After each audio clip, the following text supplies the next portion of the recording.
Camera अच्छे से focus नहीं हुआ है, बहुत ही ये हो रहा है, ब्लर दिख रहा है।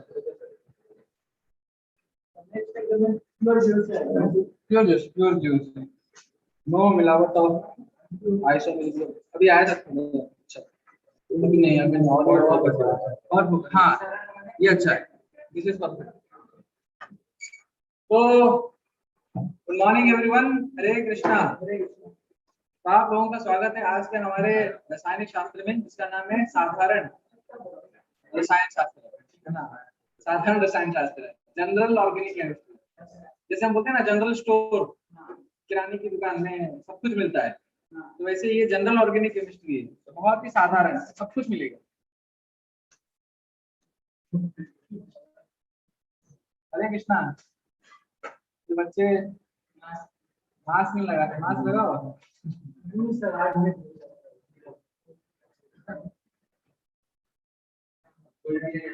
अरे आप लोगों को आके ना बोर्ड दिखा देना चाहिए, रिस्पॉन्सिबिलिटी आती है। मॉनिटर मॉनिटर फुल नहीं है, ठीक है सिद्धार्थ, तो आपकी सेवा है आगे सिद्धार्थ बोर्ड उठाने के। सबको सबको कुछ ना कुछ सेवा मिलेगी।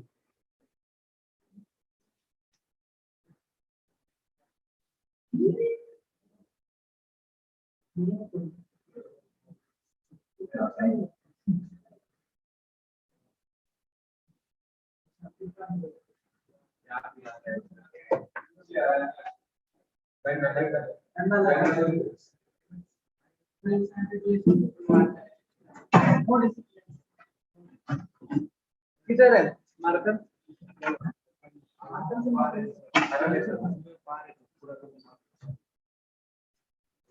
ठीक है, मैं कुछ नहीं बोलूंगा, मैं देखो अमन सर को जाके बोलूंगा कि सर यशराज क्या है, क्लास में लेट आता है, उसका अपना ही कुछ ना कुछ डांस है ना, दिन के शो चलते हैं। तो सर बोलेंगे, मैं कुछ नहीं बोलूंगा, मैं सिर्फ सर को ये जाके बोल दूंगी यशराज जो है वो क्लास में लेट आता है। चढ़ा चढ़ा की क्या, जो मेरे को दिख रहा है मैं वो बोल रहा हूँ।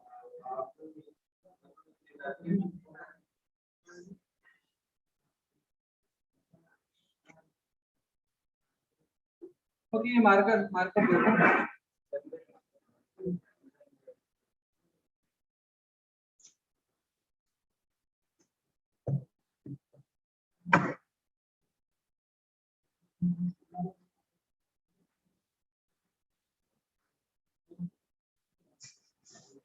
तेजस, ओम, इतना लेट क्यों? 9:30 चालू है, आप क्या बोलते हैं? वो सर का टाइमिंग है। हाँ वो मेरा टाइमिंग है, आप लोगों का टाइमिंग है 9 बजे। 9 बजे आके आपको बैठना है। नहीं, मैं अमन सर को बोल दूंगा, लास्ट नहीं।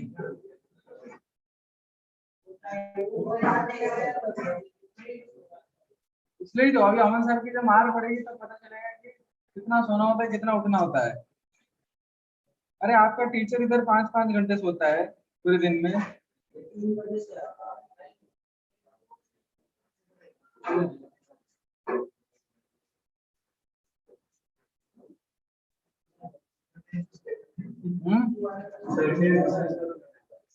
पेपर डिस्कशन नहीं, पहले हम रेजोनेटिव स्ट्रक्चर है, जितना बच्चा है पेपर डिस्कशन क्यों चाहिए? उसको जो डाउट होगा वो मेरे पास खुद आएगा 3 बजे। 3 से 3:30 हमारा डाउट सेशन रहेगा, 3 से 3:30। शाम को कहाँ होता है, शाम को टाइम ही कहाँ, 6 बजे तक तो मेरा क्लास चलता है।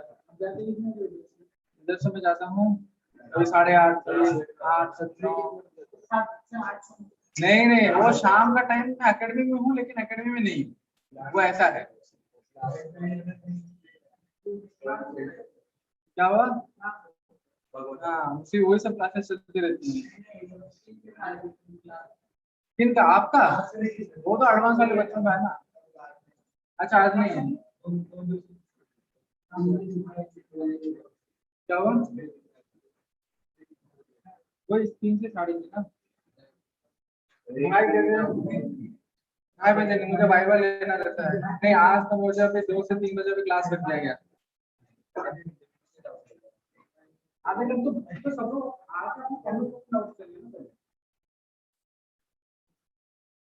ओके, तो हम पढ़ रहे थे रेजोनेटिव स्ट्रक्चर। रेजोनेटिव स्ट्रक्चर में कल हम तीन कंक्लूजन्स के ऊपर बात कर रहे थे। पहला कंक्लूजन ये था कि कुछ ईडीजी ग्रुप हमने देखे थे और कुछ हमने ईडब्ल्यूजी ग्रुप देखे थे। जो आपको ईडीजी ग्रुप लगते हैं प्लस साइड और माइनस साइड पे में, वो ईडीजी ग्रुप यहाँ पर ईडीजी नहीं रह सकता है, मतलब वो ईडब्ल्यूजी भी हो सकता है। कल हमने ये सब देखा था। जैसे हमने कल डिस्कस किया था NH2 करके ग्रुप। अगर आप देखोगे इंडक्टिव सीरीज में तो NH2 आपको आता है माइनस I सीरीज में, लेकिन वही NH2 अगर आप रेजोनेंस सीरीज में देखोगे तो आएगा वो प्लस R में। समझ में आ गया? तो ये पहला कंक्लूजन था। दूसरा कंक्लूजन हमारा क्या था कि चाहे ईडीजी ग्रुप लगा हो या ईडब्ल्यूजी ग्रुप लगा हो, वो जो चार्ज इलेक्ट्रॉन डेंसिटी है ना, कि दो ही पोजीशन पे क्रिएट करता है, एक तो ऑर्थो पोजीशन पर और एक पैरा पोजीशन। करेक्ट। इसका मतलब क्या है, रेजोनेंस इफेक्ट आपका दो ही पोजीशन पर इफेक्टिव है, that is ortho and para. मेरा क्वेश्चन नेक्स्ट था कि इंडक्टिव और रेजोनेंस में स्ट्रॉन्गर इफेक्ट किसका जाता है? रेजोनेंस। इसका क्या रीजन मैंने बताया था। इंडक्टिव हाँ, 100 क्या अनलिमिटेड, लेकिन वहां क्या होनी चाहिए? कॉन्जुगेशन। अगर वहां पे कॉन्जुगेशन जाएगा तो वहां तक रेजोनेंस शो कर सकता है। तो ये हमने कंक्लूजन देखा था। तीन कंक्लूजन तो ये देखे थे। अच्छा, और क्या है मैं ये बता दूं। हाँ, कल मैंने ये भी बताया था, जो इलेक्ट्रॉन डोनेट करता है थ्रू रेजोनेंस, जैसे कि कल हमने देखा था ये रेजोनेंस हाइब्रिड, इसका NH2 का, ये रेजोनेंस हाइब्रिड है NH2 का, ऑर्थो पोजीशन पर डेल्टा माइनस और इधर पैरा पोजीशन पे डेल्टा माइनस, बराबर। अब जैसे ये इलेक्ट्रॉन डोनेट कर रहा है थ्रू रेजोनेंस, तो इस इलेक्ट्रॉन डेंसिटी, इस रिंग की इलेक्ट्रॉन डेंसिटी क्या हो जाती है? बढ़ जाती है, इलेक्ट्रॉन डेंसिटी इंक्रीज। लेकिन अगर हम देखते हैं एल्डिहाइड का P डबल बॉन्डेड OH, इसका अगर आप निकालोगे तो ये क्या करता है? खींच लेता है, और खींच लेगा तो इधर आएगा डेल्टा प्लस, इधर आएगा डेल्टा प्लस और इधर आएगा डेल्टा, बराबर है। कल मैंने आप लोगों को एक शॉर्ट ट्रिक भी सिखाया था, कैसे पहचाने कि कोई ग्रुप प्लस R है या माइनस R शो करेगा, राइट है। अभी जैसे फॉर एग्जांपल यहां पर मैंने लिखा NH3 डबल बॉन्डेड R। मुझे बताओ ये ग्रुप अगर बेंजीन से जुड़ जाए तो कौन सा इफेक्ट शो करेगा? प्लस R सीरीज शो करेगा या माइनस R सीरीज शो करेगा? कितने स्टूडेंट्स हैं जो माइनस R बोलते हैं? 1 2 3। अब थोड़ा थोड़ा भगवान एक दो बार दिए ना। अच्छा, कितने स्टूडेंट्स बोलते हैं प्लस R सीरीज? 1 2 3 4 5। तो 3 लोगों ने बोला माइनस R और 4 लोगों ने बोला प्लस R। टोटल क्लास में कितने स्टूडेंट्स बैठे? 1 2 3 4 5 6 7 8 9 10 11 12। तो 7, तो यहाँ पर क्या हो जाएगा? 5 लोग आपके क्या बोलते हैं? भाई बच्चे 18 के नीचे, सभी 18 के नीचे, ठीक है। कैसे? अच्छा, पहले मैं पूछूंगा जिन्होंने माइनस R बोला, 3 लोगों ने बोला था, ओम एंड हर्षल एंड अतर। तो जिन्होंने बताया है माइनस आ रहा है, क्या मुझे रीजन से एक्सप्लेन कर सकते हैं कैसे माइनस आ रहा है? तो आप अपनी सत्ता चेंज कर रहे हैं, आप ये बोलना चाहते हैं क्या? हाँ क्या? हाँ क्या? ऐसा जरूरी नहीं कि जो लोग ज्यादा है ना मेजॉरिटी में है, बहुमत में है, सही होंगे। क्या है? लोन पे है। अच्छा, तो कल मैंने क्या बताया था, अगर रिंग से डायरेक्टली जो एटम जुड़ा है, डायरेक्ट एटम जुड़े हुए एटम के ऊपर अगर कोई लोन पेयर आता है, वो लोन पेयर क्या करेगा? तुरंत इलेक्ट्रॉन दे देगा और ये कौन सा इफेक्ट शो करेगा? अब यहाँ पर हम एक और एक रिंग लेते हैं, इधर क्यों नहीं लेना, इधर से करते हैं ना। इधर हमने ले लिया, इधर मैं बनाता हूँ एन डबल बॉन्डेड O।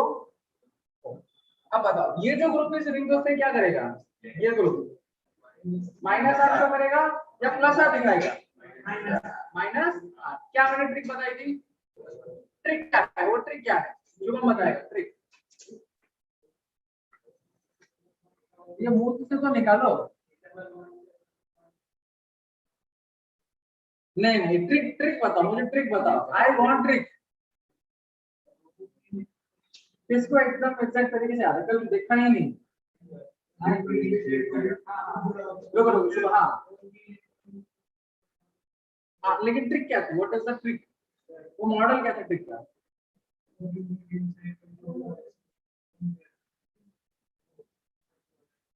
वो तो सही है, मैं तो इसका पूछ रहा हूँ ना, NO2 का। हाँ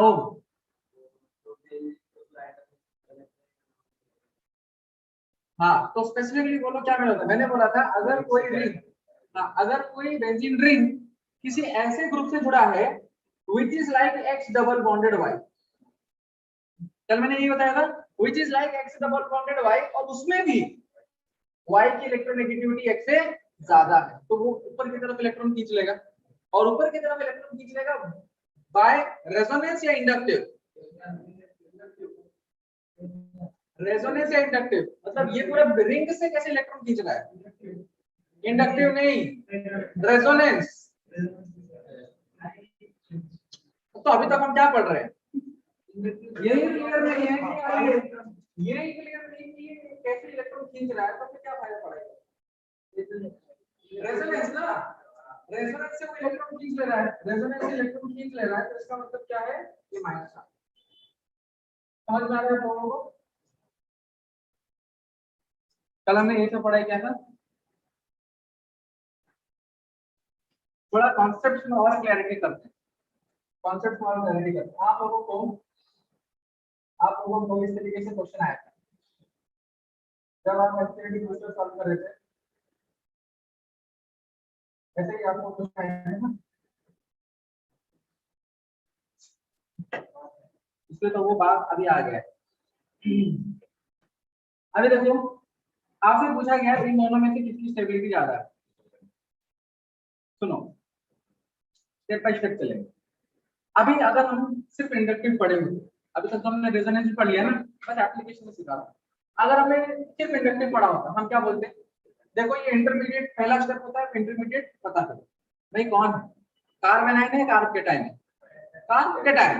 अब कार्बोकेटायन की स्टेबिलिटी कैसे बढ़ेगी, जब उसको कोई इलेक्ट्रॉन इलेक्ट्रॉन कोई देगा, अब इलेक्ट्रॉन देगा, तो हमने सिर्फ इंडक्टिव पढ़ा है अभी तक, तो इंडक्टिव तुरंत हमारे दिमाग में चलने लगेगा, और हम प्लस आई और माइनस आई सीरीज दिमाग में ध्यान करेंगे। फिर हम देखते हैं कि अभी इधर तो मिथाइल ग्रुप लगा है, और इधर कौन सा ग्रुप लगा है, ओ आर, ये कौन सा ग्रुप है, ओ आर। अब हमारे दिमाग में क्या चल रहा है कि मिथाइल प्लस आई वाला बंदा है, और ओ आर माइनस आई वाला, माइनस आई वाला, तो ये मिथाइल क्या करेगा, इसमें इलेक्ट्रॉन दे देगा और स्टेबलाइज हो जाएगा, और यहाँ पर ये क्या है, इलेक्ट्रॉन ले लेगा और ये डिस्टेबलाइज हो जाएगा। तो ज्यादा स्टेबल कौन सा होगा, ये ए है ये बी है, हम बोलेंगे B is more stable than the A. लेकिन फिर ये हमने देखा एक्टिविटी बूस्टर में, अरे आंसर तो गलत है, सही है वो एक्चुअली आंसर गलत है, क्योंकि अब हमने कौन सा इफेक्ट पढ़ लिया है, रेजोनेंस। अब रेजोनेंस देखो क्या बोलता है, यहाँ ये कोई रेजोनेंस को शो करने वाला है नहीं, क्यों, क्योंकि यहाँ किसी प्रकार का कॉन्जुगेशन ही नहीं है ना, हमने जो 6 प्रकार या 7 प्रकार के कॉन्जुगेशन पढ़े थे वो हमको अब चेक करना है, अगर रेजोनेंस ये दिखा रहे हैं। अब यहाँ पर देखो क्या इसमें रेजोनेंस दिखता है, वेरी गुड, यहाँ पर आपको लोन पेयर और प्लस डायरेक्टली दिख रहे कि नहीं, लोन पेयर सिंगल प्लस। अब क्या होगा, ये लोन पेयर क्या करेगा अपना, समझ में आगे समझ में, ये जैसे इसको इलेक्ट्रॉन दे देगा, और इलेक्ट्रॉन दे देने के बाद CH2 डबल बॉन्ड O के ऊपर करके CH2, O के ऊपर क्यों प्लस आया, O के ऊपर इसलिए प्लस आया क्योंकि उसका एक लोन पेयर इधर चला गया, और इसके आसपास कितने इलेक्ट्रॉन बच गए, 5। समझ में आ गया। अभी क्वेश्चन आता है, ये जो CH2 प्लस आफ्टर इसने प्लस आर दिखाया, इलेक्ट्रॉन दिया, इसने इलेक्ट्रॉन दिया, अब जिसने इलेक्ट्रॉन दिया तो CH2 प्लस की स्टेबिलिटी बढ़ गई, लेकिन कौन से इफेक्ट से स्टेबिलिटी बढ़ी, इंडक्टिव या रेजोनेंस, रेजोनेंस से, तो ये रेजोनेंस इफेक्ट से इसकी स्टेबिलिटी बढ़ रही है, और ये इसकी स्टेबिलिटी बढ़ा रहा है कौन से इफेक्ट से, इंडक्टिव से। समझ में आएगा, तो यहाँ पर कौन सा इफेक्ट ज्यादा प्रिडोमिनेट करेगा, रेजोनेंस, रेजोनेंस ज्यादा ताकतवर है इंडक्टिव से, तो सबसे ज्यादा स्टेबल आपका होगा ए देन बी। अब क्वेश्चन आता है कि सर माना कि वो जो है CH2 प्लस के ऊपर रेजोनेंस इफेक्ट शो कर रहा है, रेजोनेंस से उसको इलेक्ट्रॉन दे रहा है, तो CH2+ का चार्ज हट जा रहा है, मतलब ये स्टेबल हो जा रहा है। क्या सर हमने जो इंडक्टिव में पढ़ा था कि OR -I करता है, वो गलत पढ़ा था क्या? नहीं, गलत नहीं पढ़ा था। ये जो OR है ये -I से इलेक्ट्रॉन खींच तो रहा है, लेकिन प्लस R से इलेक्ट्रॉन दे भी तो रहा है। तो इन दोनों में जो ताकतवर इफेक्ट है उसको हम फाइनल कंसीडर करते हैं कि इसकी फाइनल पावर क्या है। ये -I से इलेक्ट्रॉन खींच भी रहा है, लेकिन इलेक्ट्रॉन जो खींच रहा है वो सिर्फ डिस्प्लेसमेंट हो रहा है इलेक्ट्रॉन का, क्योंकि इंडक्टिव में क्या होता है, इलेक्ट्रॉन क्या पूरा अंदर चला जाता है क्या? नहीं, थोड़ा सा डिस्प्लेस होता है। लेकिन रेजोनेंस क्या है, पूरा पूरा इलेक्ट्रॉन ही दे देता है। तो फाइनल ताकत इसकी कौन सी है? R। और इसकी फाइनल ताकत कौन सी है? इंडक्टिव। तो ज्यादा ताकतवर आपका स्टेबल कौन सा हो जाएगा? A then. यहां तक किसी को डाउट है क्या? डाउट है क्या? लिख लो तुरंत तुरंत लिख लो। क्या एप्लीकेशन हमने पढ़ा है रेजोनेंस इफेक्ट का?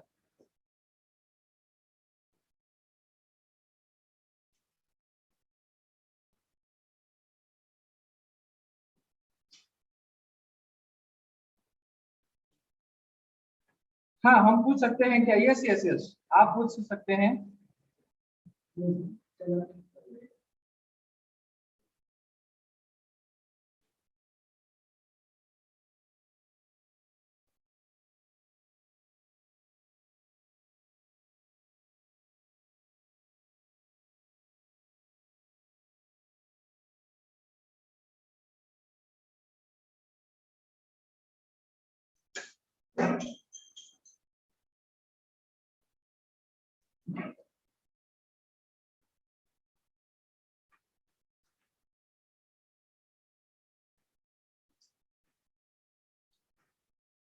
हमको डाउट पूछने के लिए कौन सा ऑप्शन है? ऑप्शन है ना आप लोगों के पास? आप चैट बॉक्स में पूछ सकते हैं, व्हाट्सएप में पूछ सकते हैं, आज मोबाइल चार्ज है नहीं।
तो रेजोनेंस इफेक्ट खत्म हो जाने के बाद सबका वाइवा होगा इसके ऊपर।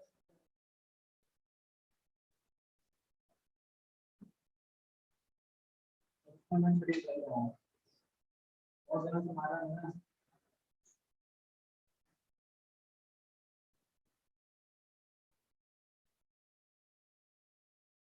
हाँ मैं समझे, हम डिले हो जाते हैं।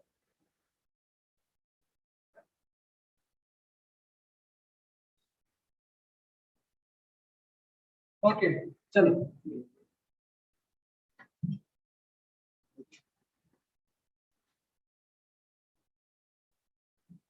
अभी रिजोनेटिंग स्ट्रक्चर्स जो टॉपिक हम पढ़ रहे थे, इसमें दो प्रकार के रिजोनेटिंग स्ट्रक्चर्स होते हैं।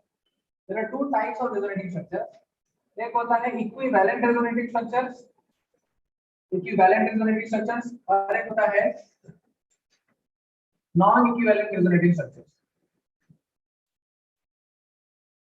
नॉन इक्विवेलेंट रिजोनेटिंग स्ट्रक्चर्स या अनइक्विवेलेंट रिजोनेटिंग स्ट्रक्चर्स भी होते हैं। अच्छा, इक्विवेलेंट रिजोनेटिंग स्ट्रक्चर्स क्या है? मैंने एक एग्जांपल लिया, से suppose CH3 C double bonded O minus. ये मैंने एक एग्जांपल लिया। आपसे मैंने पूछा इसका रेजोनेटिंग स्ट्रक्चर बनाना है। अब इसका रेजोनेटिंग स्ट्रक्चर कैसे बनेगा? क्या आपको कॉन्जुगेशन दिख रहा है? कहां पर? Minus single double. और माइनस सिंगल डबल कैसे रेजोनेट करता है? माइनस जाता है डबल की तरफ और डबल जाता है माइनस।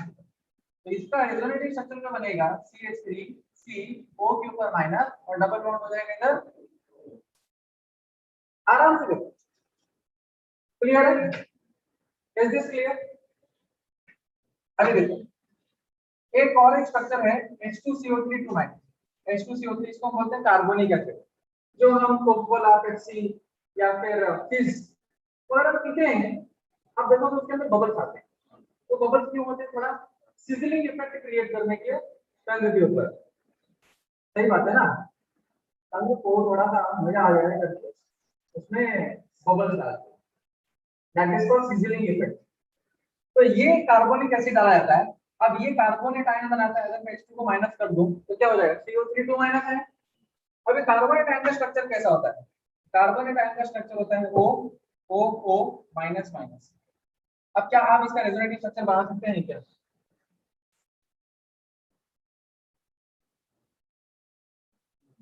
रेजोनेटिव स्ट्रक्चर बना सकते हैं, सिंपल है ना? एक कॉन्जुगेशन दिख रहा है ना, जहां कॉन्जुगेशन दिखता है वहां रेजोनेंस हो सकता है। तो यहाँ पर minus single double, minus single double, लेकिन माइनस सिंगल सिंगल माइनस ये कॉन्जुगेशन में नहीं।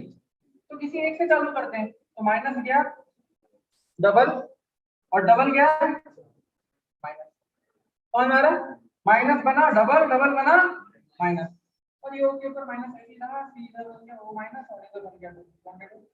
ये एक पॉसिबल स्ट्रक्चर था, ये पॉसिबल स्ट्रक्चर। एक और एक पॉसिबिलिटी क्या है भाई? ये ऑप्शन मतलब मुझसे तो ले सकता है, तो ये इससे दिया इसको और यहाँ से बन गया। अब इसका क्या स्ट्रक्चर बनेगा? O के ऊपर माइनस, सॉरी इधर आ जाएगा डबल बॉन्ड C O के ऊपर माइनस और इधर आ जाएगा आपका O के ऊपर माइनस। ये भी तो पॉसिबिलिटी बन सकती है कि नहीं?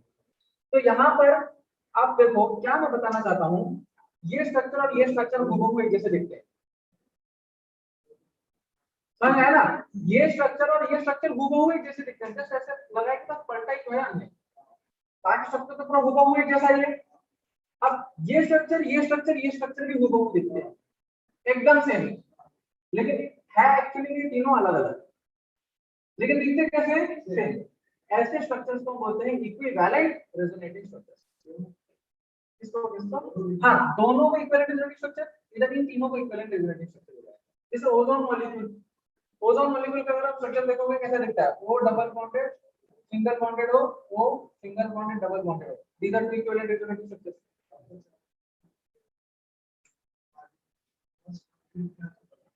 हाँ, मैं बताता हूँ वो कैसे मैच होता है, कैसे मैच नहीं, लेकिन ये कॉन्सेप्ट क्लियर होने के लिए इक्विवेलेंट रेजोनेटिंग स्ट्रक्चर किसको बोलते हैं? कौन सा?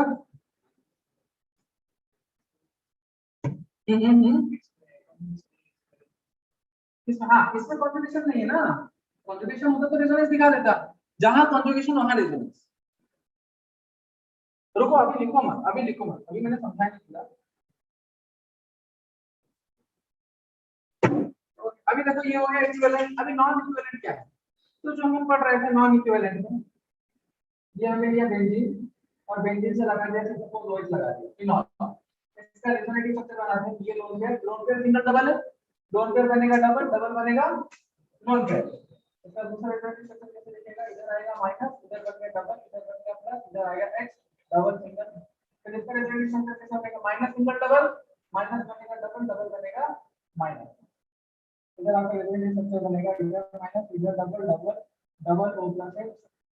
इसका रेजोनेटिव स्ट्रक्चर कैसे बनेगा? माइनस सिंगल डबल, माइनस बनेगा डबल, डबल बनेगा माइनस। इसका रेजोनेटिव स्ट्रक्चर है माइनस, ये हो जाएगा double, double double O plus x। फिर आपका पांचवा रेजोनेटिव स्ट्रक्चर कैसे दिखेगा?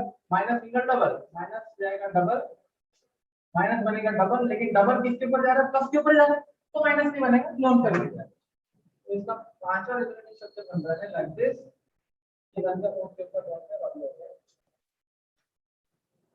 समझ आ गया? अब मेरे को बताओ क्या ये पांचों रेजोनेटिव स्ट्रक्चर्स इक्विवेलेंट हूबहू एक जैसे दिख रहे हैं? हूबहू एक जैसे नहीं दिख रहे, ऐसे इनको बोला जाएगा नॉन इक्विवेलेंट। आपका जो क्वेश्चन था कि पहला वाला और दूसरा वाला, राइट, उसको हम इक्विवेलेंट बोलेंगे नहीं, उसको इक्विवेलेंट नहीं बोलेंगे, इनको नॉन इक्विवेलेंट बोलेंगे।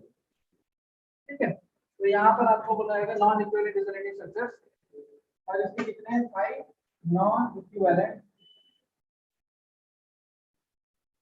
Resonative structures. अब हमने क्यों पढ़ा equivalent resonative structure, non equivalent resonative structure क्यों पढ़ा? एक चीज खाली पता करना है, अगर आपसे पूछा गया CH3CO माइनस ज्यादा स्टेबल है या फिनॉक्साइड आयन ज्यादा स्टेबल है, क्वेश्चन आपको कैसा आएगा, which is more stable, CH3 C double bonded O minus is more stable, और इसको बोलते हैं फिनॉक्साइड आयन ज्यादा स्टेबल है। ज्यादा स्टेबल है मतलब चार्ज की हम स्टेबिलिटी गेन कर रहे हैं, राइट। यहाँ पर जो माइनस दो रेजोनेटिंग स्ट्रक्चर में स्टेबल हो जाता है, और वो दो रेजोनेटिंग स्ट्रक्चर कैसे हैं, इक्विवेलेंट वाले। यहाँ पर जो माइनस है वो 5 रेजोनेटिंग स्ट्रक्चर में स्टेबल होता है, लेकिन वो 5 रेजोनेटिंग स्ट्रक्चर कैसे हैं, नॉन इक्विवेलेंट वाले। तो कॉन्सेप्ट बोलता है इक्विवेलेंट रेजोनेटिंग स्ट्रक्चर भले ही कम हो, पहले हमने क्या पढ़ा था, पहले मैंने एक चीज बताया था कि जितने ज्यादा रेजोनेटिंग स्ट्रक्चर है कंपाउंड के उतना ज्यादा वो स्टेबल हो जाएगा, वो सही है। लेकिन वो किसके बीच में था, सारे अगर नॉन इक्विवेलेंट होंगे। लेकिन अगर आपका इक्विवेलेंट रेजोनेटिंग स्ट्रक्चर और नॉन इक्विवेलेंट रेजोनेटिंग स्ट्रक्चर में कंपैरिजन हो रहा है, भले ही इक्विवेलेंट रेजोनेटिंग स्ट्रक्चर कम ही क्यों ना हो, वो ज्यादा स्टेबिलिटी पाता है, क्योंकि इक्वल तरीके से डिस्ट्रीब्यूट हो रहा है, चार्ज इक्वल तरीके से डिस्ट्रीब्यूट हो रहा है। एक घर में जहां इक्वल तरीके से चीजें चलेगी ज्यादा स्टेबल होगा, या अनइक्वल तरीके से डिस्ट्रीब्यूट होगा। हाँ, इसको लिखो किधर किधर, नॉन इक्विवेलेंट में चार्ज डिस्ट्रीब्यूट होगा ना, बाकी पोजीशन में डिस्ट्रीब्यूट होगा, ज्यादा स्ट्रक्चर होगा मतलब ज्यादा इलेक्ट्रॉन बराबर, किधर किधर। ये इक्विवेलेंट स्ट्रक्चर क्या है, आपका स्ट्रक्चर चेंज नहीं हो रहा है, ये जो स्ट्रक्चर है आपका और ये स्ट्रक्चर दोनों सेम स्ट्रक्चर है, दोनों सेम स्ट्रक्चर है। तो आपका अगर स्ट्रक्चर चेंज नहीं हो रहा है तो वही चार्ज बस अलग अलग ग्रुप में दिख रहा है, तो उसकी स्टेबिलिटी ज्यादा होगी। क्या आपको, हाँ मिरर इमेज नहीं है, मिरर इमेज, मिरर इमेज होगा तो ये C double bond minus, mirror image अलग है, यहाँ अलग है, ये जिस समय से लग रहा है क्लिक किया, आपको समझ में आ जाएगा क्वेश्चन करोगे। अच्छा सेम कैसे हो, वही नहीं समझा, ओके ओके, सेम कैसे हो, ये देखो ओजोन के दो स्ट्रक्चर दिख रहे हैं, अभी आपसे पूछा जाएगा इन दोनों में क्या अंतर है, क्या बताओ, सेम ही है। तो अब देखो इधर देखो, ये वाला स्ट्रक्चर, ये वाला स्ट्रक्चर दोनों में क्या समानता दिख रही है, कुछ नहीं। ये वाला स्ट्रक्चर और ये वाले स्ट्रक्चर में क्या समानता दिख रही है, ये स्ट्रक्चर में क्या समानता दिख रही है, ये स्ट्रक्चर में क्या समानता दिख रही है, तो होगी कि नहीं अनइक्विवेलेंट, ये स्ट्रक्चर में कितनी समानता दिख रही है, अरे समझ में आया कि नहीं, दैट इज द पॉइंट। दोनों को एक साथ में जम कराया, ये एक टाइम पे एक कॉन्जुगेशन का इस्तेमाल किया और दूसरे टाइम पे एक बार पेयर कॉन्जुगेशन इस्तेमाल किया, जल्दी दे दो, ये तो आप लोग कंफ्यूज हो जाओगे, ये एक टाइम पे इस्तेमाल किया और दूसरे टाइम पे इस्तेमाल किया।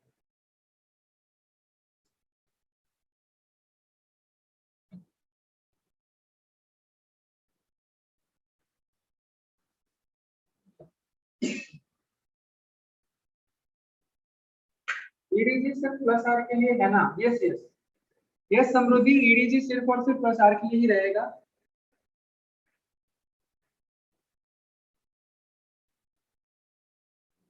यहाँ पर स्टार मार्क करके पॉइंट लिखो, equivalent resonative structures are more stable than non equivalent resonative structure या अनइक्विवेलेंट रेजोनेटिव स्ट्रक्चर, ये हमेशा याद रखना। Equivalent resonating structure are more stable than the non-equivalent resonating structure.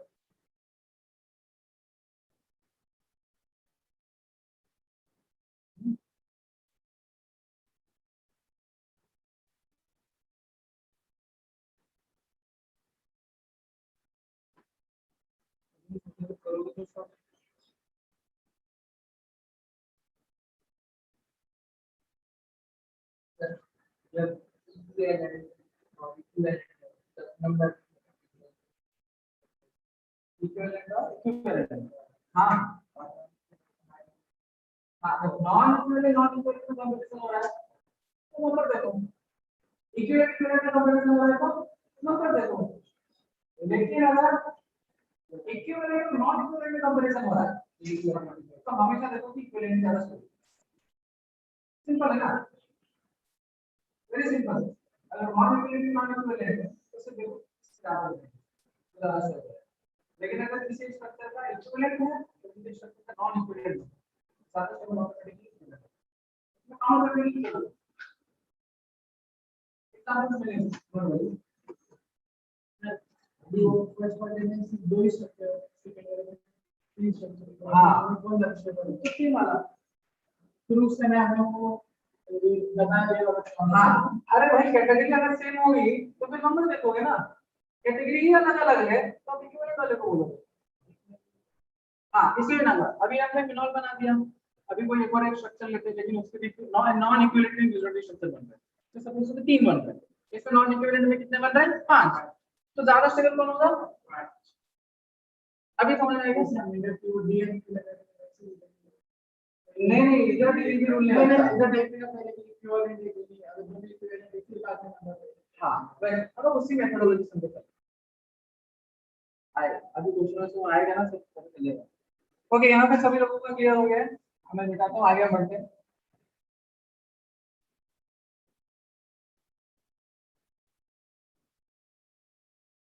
Result structure के ये सब टॉपिक में हम लेते हैं।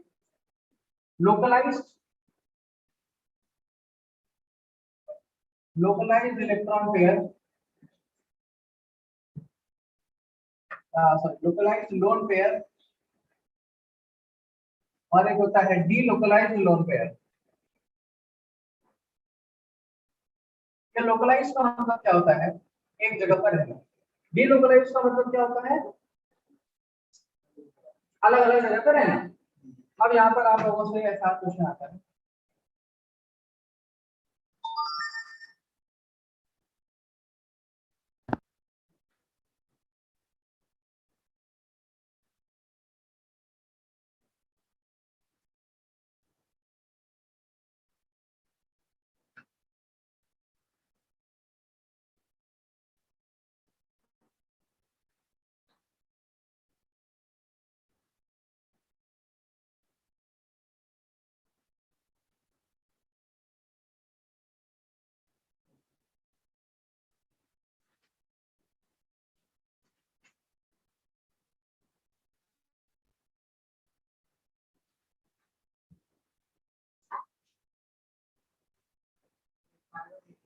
हाँ पाइरोन, हाँ पाइरोन प्लस आ जाएगा।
यहाँ पर हम स्ट्रक्चर देख रहे हैं, इधर मैं क्या पूछ रहा हूँ क्वेश्चन, मेरा बस एक ही चीज है कि क्या इलेक्ट्रॉन पेयर या लोन पेयर या प्लस रेजोनेंस में पार्टिसिपेट कर रहा है नहीं कर रहा।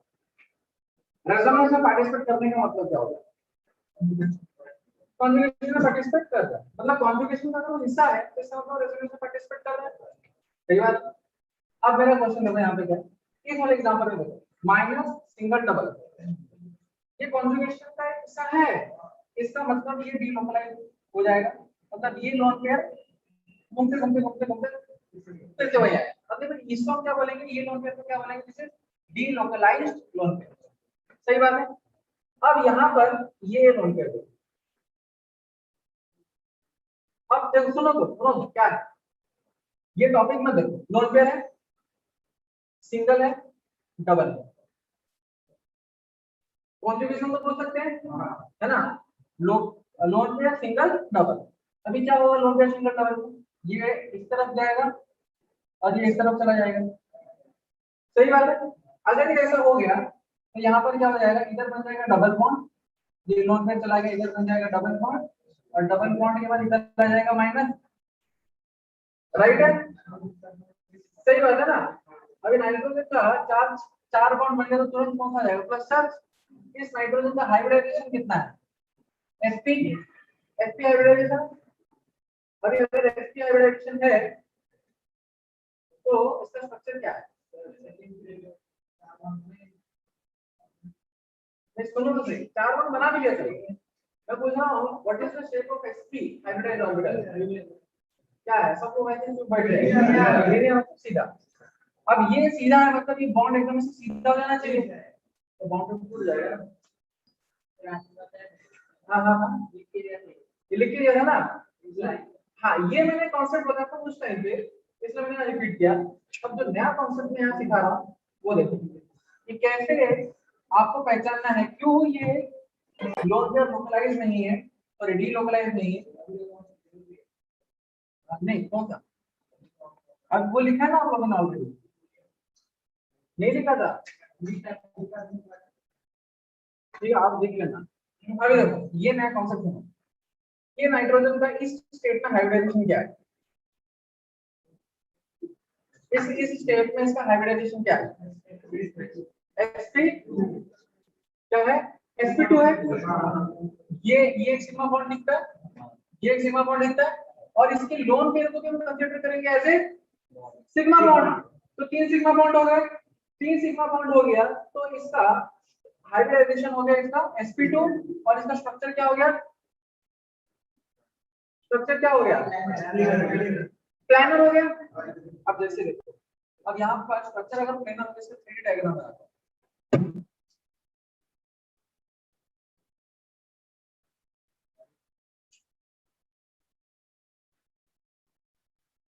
समथिंग लाइक 3D डायग्राम, ठीक है, तो आपको समझ में आ जाएगा।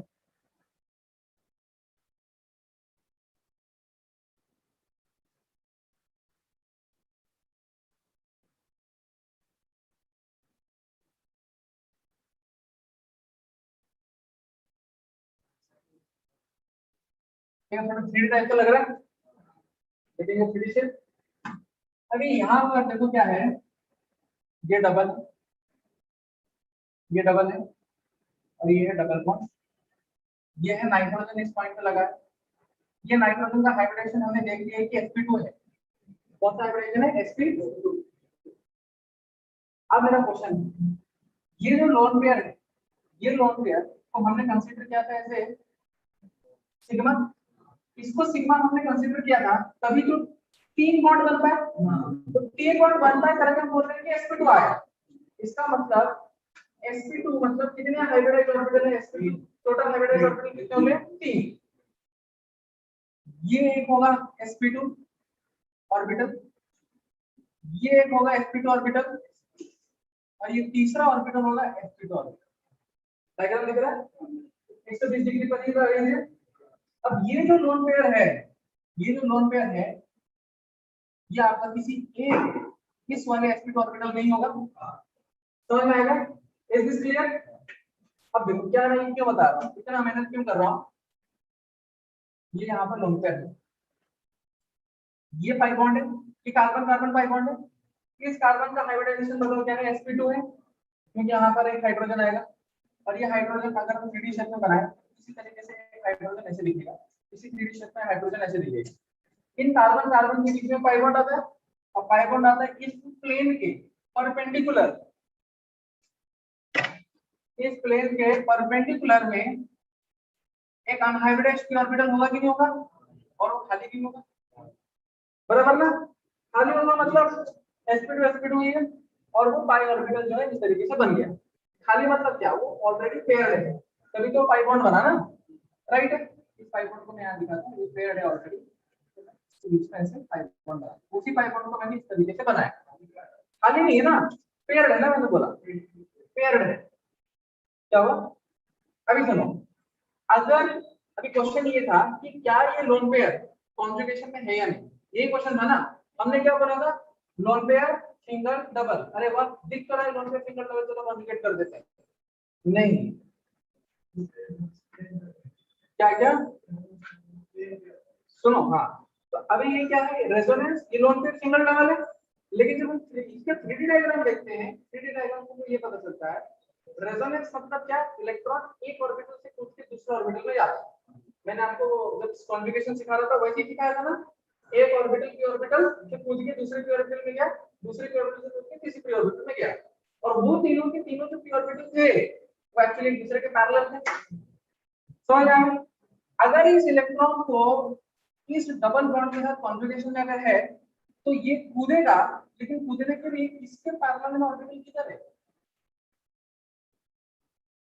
बन है ना, ये इसके पैरेलल, इसका पैरेलल ऑर्बिटल क्या होता है, इसका पैरेलल ऑर्बिटल मतलब इस तरीके से होना चाहिए, तो ये पैरेलल ऑर्बिटल कहाँ है, इधर के पैरेलल ऑर्बिटल कोई है ही नहीं। हाँ, इसका मतलब ये कभी कूद ही नहीं सकता है, भले हमको यहाँ देख रहा है लोन पेयर सिंगल डबल, ये कूद ही नहीं सकता है क्योंकि इसका ऑर्बिटल और इसके पैरेलल में कोई ऑर्बिटल है ही नहीं। तो ये जो आपको दिखता है लोन पेयर सिंगल डबल, ये सिर्फ चला हुआ है, देयर इज नो कॉन्जुगेशन। फिर आप सोचोगे सर क्या एग्जाम में ऐसा करता रहूंगा, दिमाग में लगा हुआ कि पैरेलल है या नहीं, नहीं, सिर्फ आपको देखना है ये जो लोन पेयर है ये ऑलरेडी इसके साथ पाई बॉन्ड अटैच है, समझ आया ना। अगर लोन पेयर के साथ आप जिस प्लस को, अगर यहाँ प्लस होता या माइनस होता या फ्री रेडिकल होता, अगर वो उसके बगल में जस्ट अगर किसी डबल बॉन्ड के साथ जुड़ा हुआ है ऑलरेडी, वो कभी भी आप उसको कॉन्जुगेट कर ही नहीं सकते, सिंपल से सब समझ में आ गया। तो आप क्या बोलोगे, ये लोन पेयर आपका क्या हो गया, ये लोन पेयर आपका लोकलाइज्ड होगा, this is a localised lone pair, और ये लोकलाइज्ड लोन पेयर कभी कॉन्जुगेशन शो नहीं करेगा। क्वेश्चन इसके ऊपर कैसे सॉल्व हो गया है, आपको ये कंपाउंड दिखा देंगे और क्वेश्चन पूछेंगे how many delocalised electrons are there, तो डीलोकलाइज्ड का बोलोगे पाई पाई पाई लोन पेयर, तो मिलाकर बोल दोगे 8 डीलोकलाइज्ड इलेक्ट्रॉन्स है, लेकिन गलत है, ये कभी डीलोकलाइजेशन होगा नहीं, लेकिन double single double double single double ये अपने आप में डीलोकलाइज हो सकते हैं, तो सिर्फ 6 ही पाई इलेक्ट्रॉन डीलोकलाइज। क्या क्या क्या, हाँ हाँ, अब इसका रेजोनेंस कैसे बनेगा, इसका रेजोनेंस जो है नाइट्रोजन तो पार्टिसिपेट नहीं करेगा, डबल बनेगा इधर, और ये डबल इधर जाएगा और ये डबल इधर चला जाएगा, तो इसका जो रेजोनेटिव स्ट्रक्चर बनेगा, उसका रेजोनेटिव स्ट्रक्चर बिना एन को टच किए, ये डबल इधर बन गया, ये इधर चला गया, ये इसका रेजोनेटिव स्ट्रक्चर बन गया, अंदर अंदर फील होता है, एन का इलेक्ट्रॉन का काम करेगा। आगे मालूम, तो इसको लिख लो, और इसका कॉन्सेप्ट भी लिखना, ये जो ऑर्बिटल है आउट ऑफ प्लेन, इसके प्लेन के बाहर,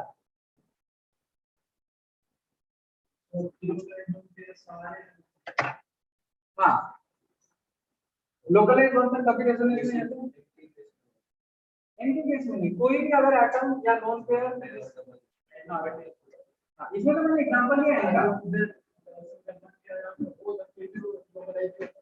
इधर क्या कौन सा इधर हमने वो बॉन्ड दिया है, इधर हाँ उधर अगर उस कार्बन की जगह पर ऑक्सीजन होता फिर भी वही सही, हाँ फिर वो लोकलाइज हो जाता है।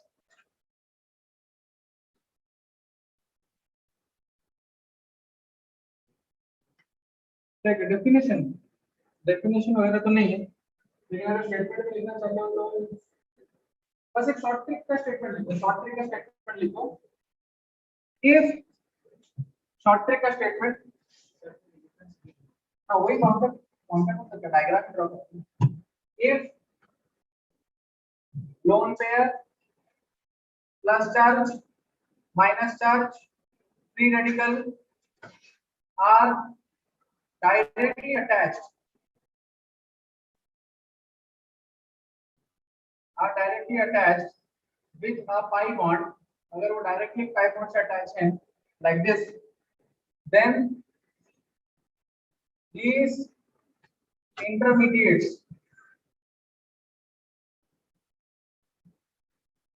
do not participate in conjugation. In conjugation में participate नहीं करते. ये short trick.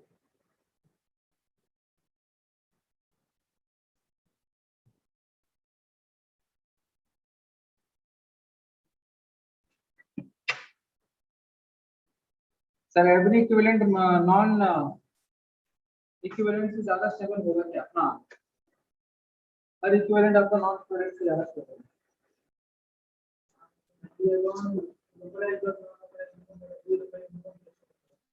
नहीं, इसमें आपका स्टेबिलिटी से कुछ फैक्टर नहीं है. ये टूल है जो आपको हेल्प करेगा फर्दर प्रॉब्लम्स को सॉल्व करने में.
जिन्होंने ये लिख लिया है, अब इसमें एग्जांपल समझ आएगा.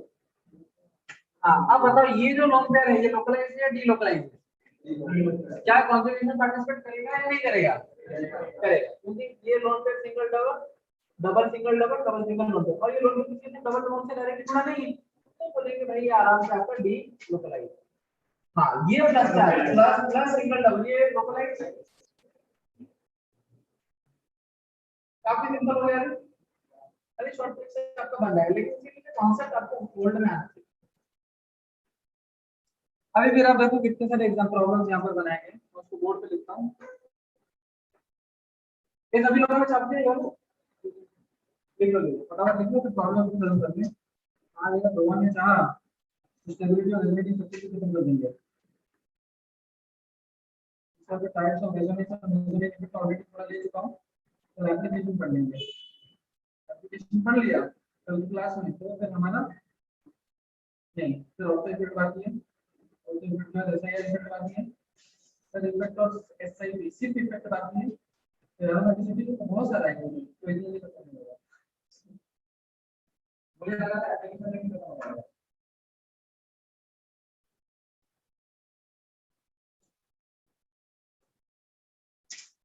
इस बार जीओसी में आपका अच्छा क्वेश्चन आएगा, क्योंकि एक बार आपने रेजोनेंस पढ़ लिया ना. अब देखो जीओसी जीओसी क्वेश्चन देखोगे तो अच्छे से प्रैक्टिस करोगे. मैं तो चाहता हूँ कि हर स्टूडेंट के लिए 100 नंबर आए. ये दोनों को सॉल्व किया, लेकिन जे डब्ल्यू के 100 आए. आता नहीं आता.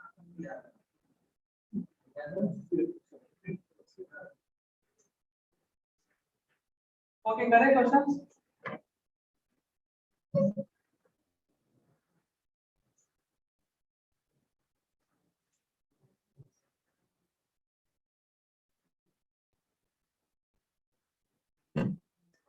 तो ये स्ट्रक्चर बना और आपको सिर्फ ये नहीं पता मेरे को कोई टैब नहीं देखेगा, तो तुरंत तुरंत बताओ, बताओ ये लोन पे है, लोकलाइज है या डीलोकलाइज है?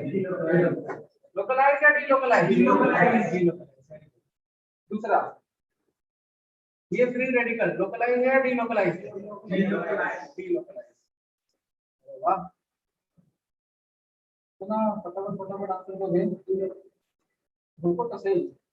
क्वेश्चन वाला है डीलोकलाइज, डीलोकलाइज कहाँ है? ये क्वेश्चन है।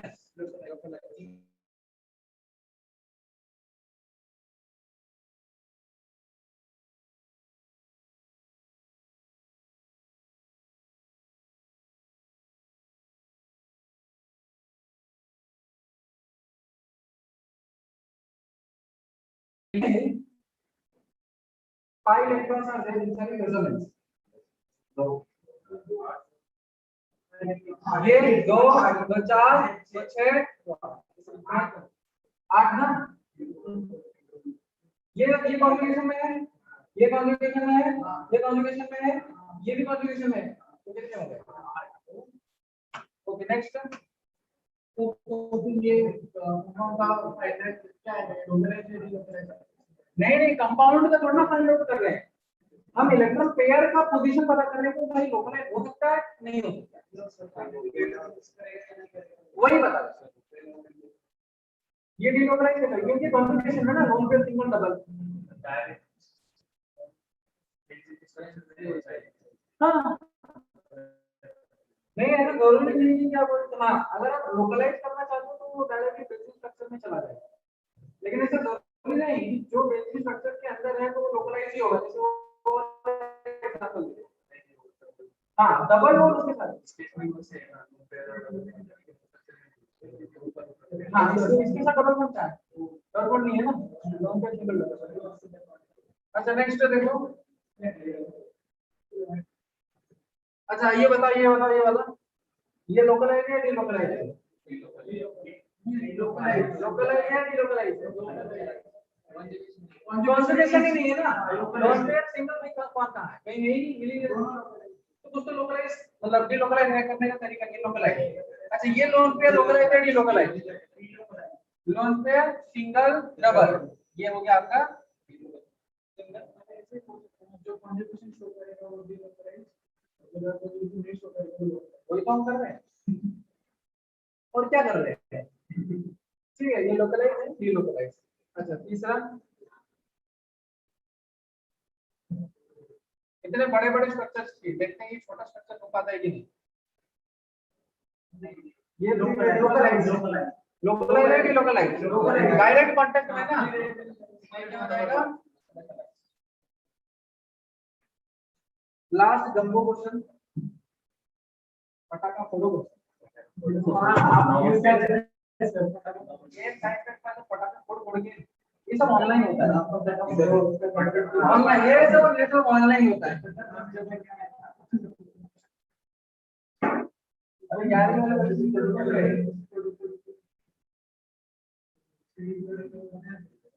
उसको बना है ना,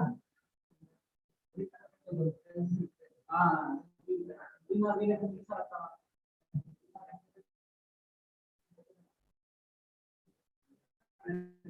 आपको वाले बना रहे थे नहीं बना है ना, दिमाग आ रहा है बिल्कुल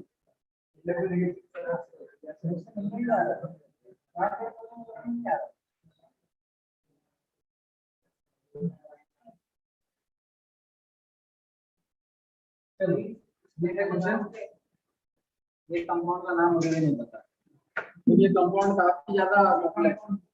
हाँ हाँ कंपाउंड चलो चलो लोकलाइज लोकलाइज के डीलोकलाइज लोकलाइज ये हो गया लोकलाइज। ये दोनों पे लोकलाइज है डीलोकलाइज? दोनों पे सिंगल डबल, दोनों पे सिंगल डबल, दोनों पे सिंगल डबल, तीन जगह इसकी पॉसिबिलिटी है, तो बहुत ही ज्यादा डीलोकलाइज। अच्छा ये लोकलाइज है डीलोकलाइज? दोनों पे single double localise, sorry delocalise. अच्छा ये delocalise lone pair single double है, तो ये आपका डीलोकलाइज। ये ओके, अब क्या बचा? ये छोटा छोटा छोटा छोटा प्रॉपर्टी है, करते करते जाना, कोई बड़ा क्वेश्चन बनेगा, वो बड़ा क्वेश्चन आराम से सॉल्व होगा। इसे डायरेक्ट क्वेश्चन नहीं, डायरेक्ट क्वेश्चन क्या, ये तो हम सीख रहे हैं एबीसी, आप क्वेश्चन बनाओगे ये नहीं आएगा, ये साइन पास नहीं है, ये नहीं आएगा तो कोई क्वेश्चन नहीं बना पाओगे। क्या क्या कितने ये देखो, ये नॉन पेयर है, इससे इसका मतलब एक पेयर होगा इलेक्ट्रॉन का, वो किसके साथ कॉन्जुगेटेड है, इसके साथ, तो इसका मतलब ये इलेक्ट्रॉन जो है कॉन्जुगेशन के साथ, इसका दो इलेक्ट्रॉन, इसका दो इलेक्ट्रॉन, चार इलेक्ट्रॉन किस स्ट्रक्चर में, इसमें ना देखो, ये कॉन्जुगेशन में है, ये कॉन्जुगेशन में है, ये कॉन्जुगेशन में है, ये कॉन्जुगेशन में है, ये कॉन्जुगेशन नहीं, जितने इलेक्ट्रॉन पेयर या बाई बॉन्ड आपके कॉन्जुगेशन में जितने हैं बस उतने आपके पाई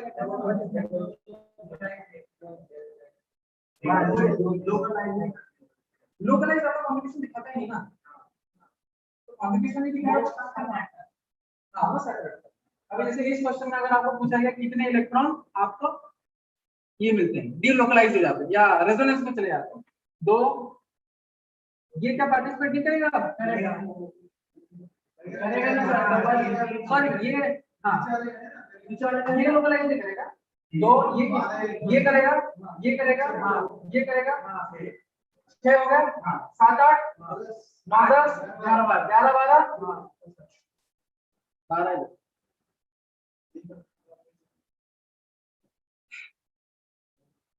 वो हम 3 दिन बाद करेंगे जे की सवाल। आप जे के सवाल भी क्यों चले जाते हो?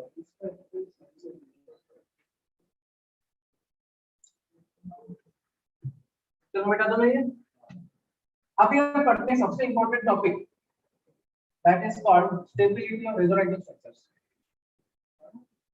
कहां पढ़ा? अभी तक तो रेजोनेटिव स्ट्रक्चर चल रहा था ना, स्टेबिलिटी वो तो छोटा था, ये था ट्रेलर था। चलो टोटल 6 रूल्स होते हैं स्टेबिलिटी और रेजोनेटिव स्ट्रक्चर को पता करने के लिए।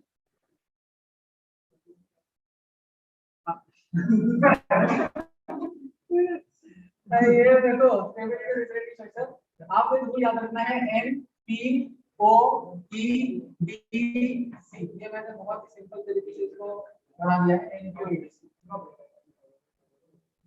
ये जिसको याद रह गया N P O E D C, वो स्टेबिलिटी रेजोनेटिव स्ट्रक्चर के सारे रूल याद रखिए। N P O E D C को याद रख सकता है। पहला रूल बोलता है N, number of pi bonds, number of pi bonds, N का मतलब होता है नंबर ऑफ पाई बॉन्ड्स।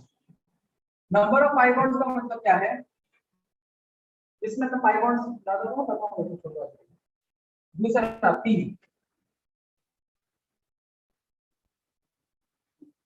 नहीं देखो एन क्या था आपका, सॉरी गलत हो गया, एन आपका है neutral, neutral structure is more stable, neutral structure ज्यादा स्टेबल होता है। पाई बॉन्ड्स जिसमें ज्यादा है वो स्ट्रक्चर ज्यादा स्टेबल है। ई एनपीओ वो मतलब आपका आउल नहीं हो सकता, या बाहर में तो पढ़ते हैं ना केमिस्ट्री है ना। वाह वाह वाह, वो का मतलब क्या है, ऑक्टेट कंप्लीट, ऑक्टेट कंप्लीट होना चाहिए। फोर्थ ई का मतलब होता है इलेक्ट्रोनेगेटिविटी, नेगेटिव चार्ज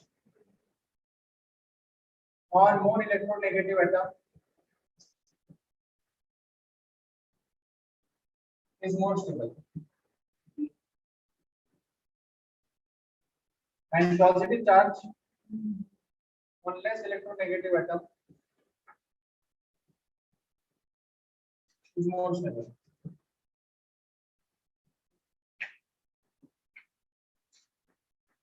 तो D का मतलब होता है distance, opposite charges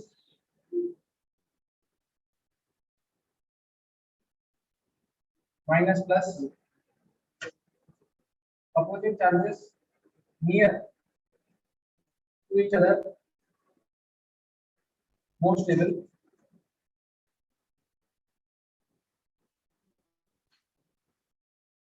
and opposite charges near to each other, more stable, like charges plus plus or minus minus, like charges distant are more stable.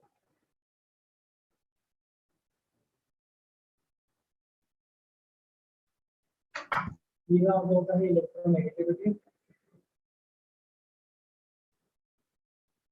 D का होता है डिस्टेंस, ओ का मतलब ऑक्टेट, टी का मतलब पाई, एन का मतलब न्यूक्लियोस्ट्रक्चर।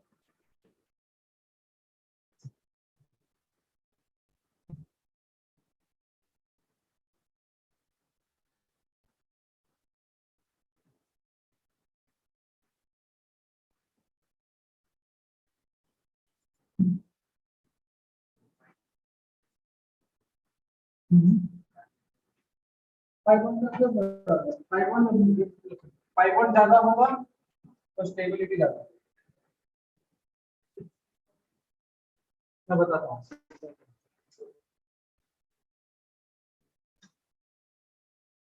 सी का मतलब होता है चार्ज,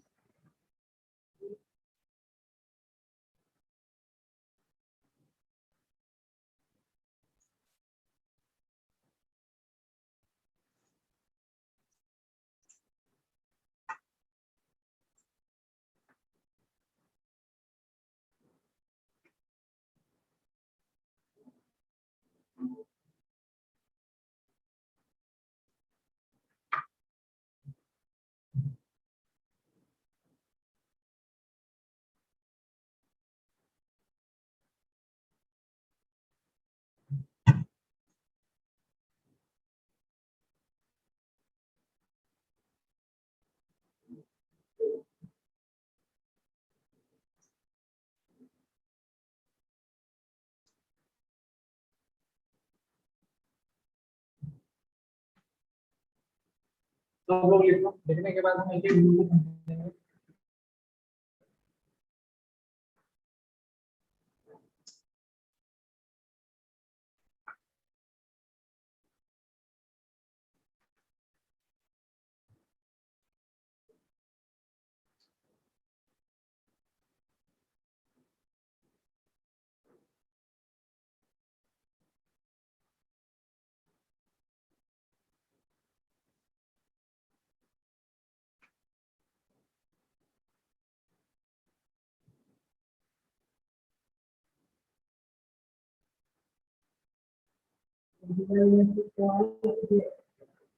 हाँ, डीएस को क्या फॉलो कर रहे हैं?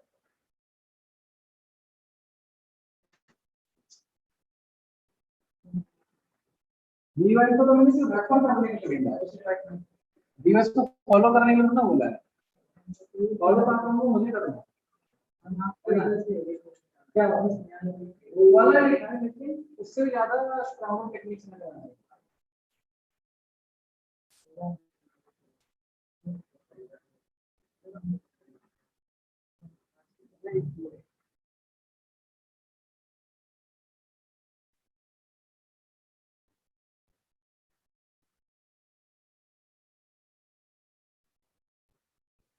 ओके, अभी देखो ये क्या है, यहाँ पर अभी तक हमको क्वेश्चन पूछे जा रहे थे ना भाई, कौन सा रेजोनेंस स्ट्रक्चर स्टेबल है नहीं स्टेबल है, और इसके ऊपर मैक्सिमम क्वेश्चन आते हैं इसी टॉपिक के ऊपर।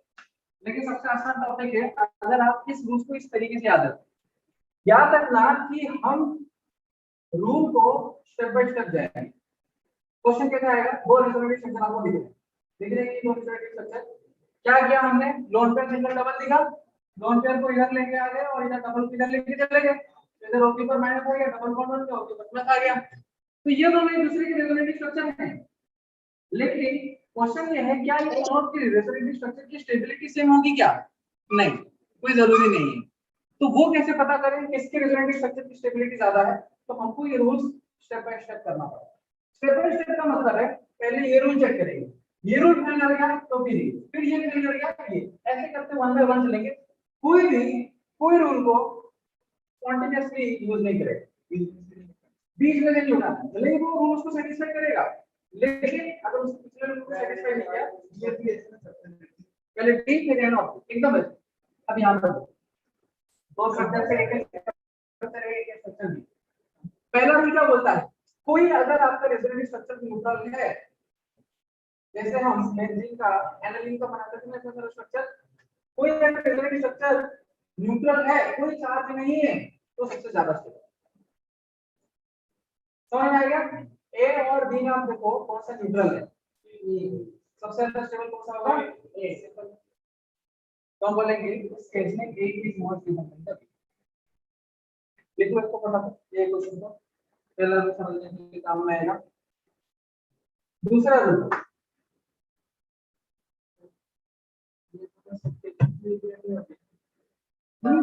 तो फिर जो मतलब बैकवर्ड रेट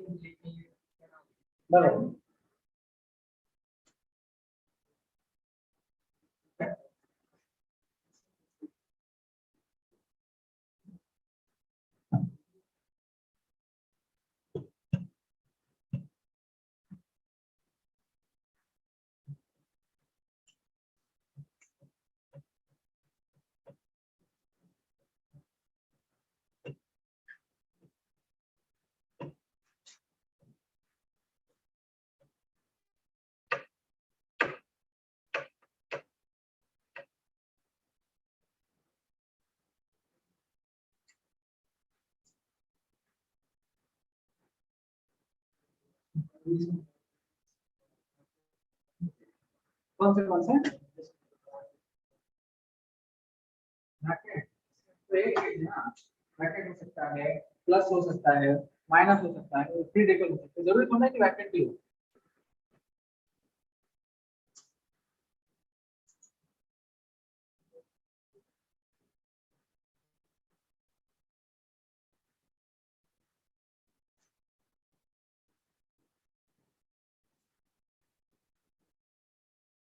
अब देखो जरा,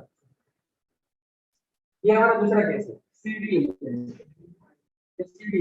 हाँ, अब दोनों को रेजोनेटिव स्ट्रक्चर नहीं है, सॉरी न्यूट्रल का है नहीं, तो पहला रूल हमारा फेल हो गया, ये डिसाइड नहीं करा सकता।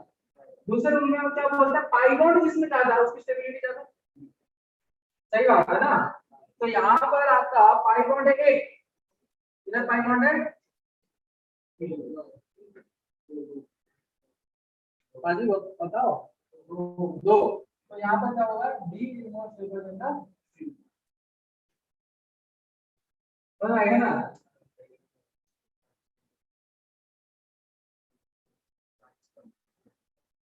चार्ज को कहाँ रखा है?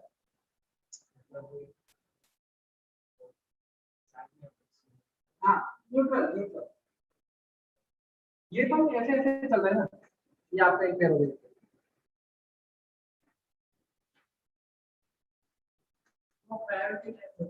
हाँ, ये priority, this is the priority, पहले ऐसे ऐसे चल रहा है। तीसरा,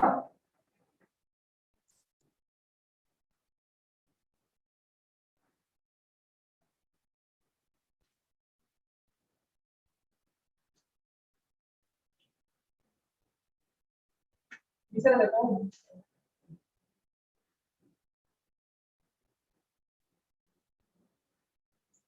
ओ माय गॉड,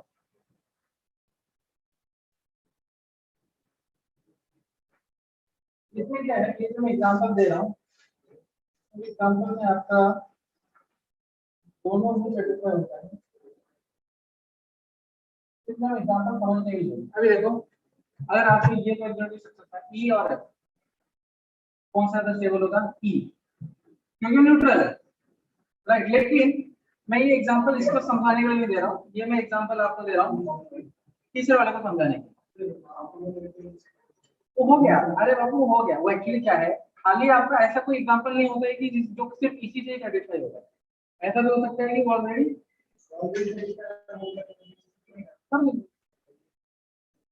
वो तो छोटे छोटे एग्जांपल्स में नहीं मिलता है, वो बड़े बड़े एग्जांपल्स में मिलता है। तो ये देखो, ये आपका जो कॉन्सेप्ट समझते हैं और कुछ नहीं, कि कैसे ये काम करता है, अरे वो देखने के लिए हम ये पढ़ रहे हैं। अब यहाँ पर क्या है, ये आपका हर एटम का देखोगे ऑक्टेट बराबर है, हर एटम। कार्बन का ऑक्टेट कंप्लीट है, अभी ऑक्टेट कंप्लीट करना नहीं, चेक करना दिखाना पड़ेगा, तो मैं दिखा देता हूं। इस एटम का ऑक्टेट चेक कर रहे हैं, इसके कितने बॉन्ड है?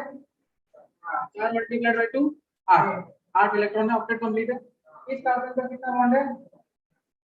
कितना बॉन्ड है? इनटू 2 ऑक्टेट कंप्लीट है। इस क्लोरीन का ऑक्टेट कंप्लीट है क्या? ऑक्टेट कंप्लीट है। ओके, इसका मतलब सारे एटम्स के इंडिविजुअली आपने देख लिया ऑक्टेट कंप्लीट, ऐसे चेक करना है। अच्छा, इसका बताओ, ये कार्बन का ऑक्टेट कंप्लीट है क्या? कार्बन का ऑक्टेट कंप्लीट है क्या? बहुत ही ज्यादा है, क्योंकि माइनस है ना, माइनस मतलब ऑलरेडी उसका ऑक्टेट कंप्लीट होगा ही होगा, तो चेक करने की जरूरत नहीं है। अच्छा, ये कार्बन का ऑक्टेट कंप्लीट है क्या? कितना बॉन्ड है?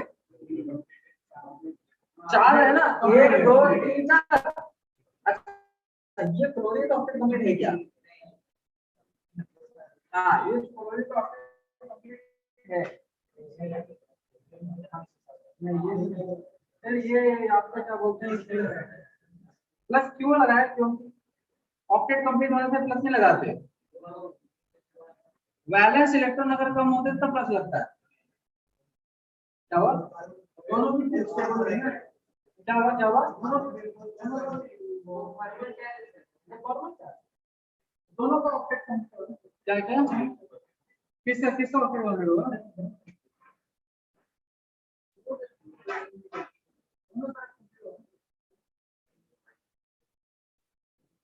क्या बोल रहे हो? हाँ, तो इसका मतलब ये एग्जांपल नहीं है जो मैं ढूंढ रहा था। और ढूंढते हुए एग्जांपल्स को मैं ढूंढ रहा हूँ, यहाँ पे एग्जांपल्स ऐसे लिखे नहीं हुए, इस तरीके से मैं ढूंढ रहा हूँ।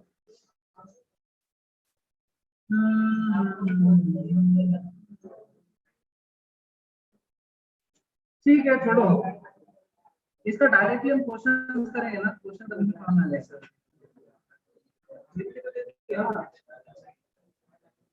अरे मैं ही बताऊंगा।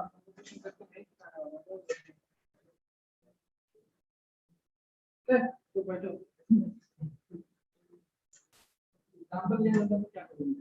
ठीक है, कल हम डायरेक्टली क्वेश्चन करेंगे। मजा आ रहा है। वो एग्जांपल ही तो है, वो जो क्वेश्चन कराऊंगा उसको क्वेश्चन जैसा मत लेना, वो क्वेश्चन को एग्जांपल जैसे लिखने का।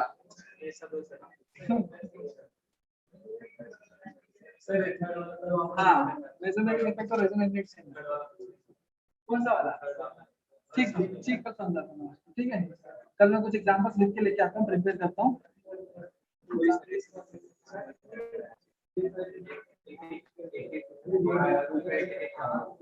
ठीक है, चलेगा। ठीक है, रो मत। ओके, अभी हम अटेंडेंस लेते हैं।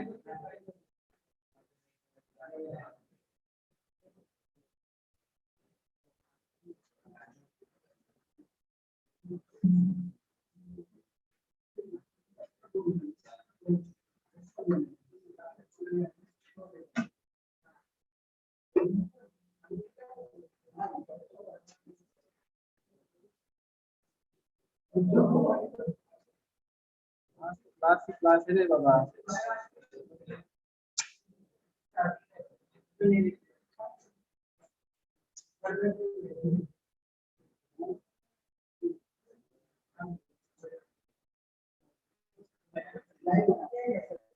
नहीं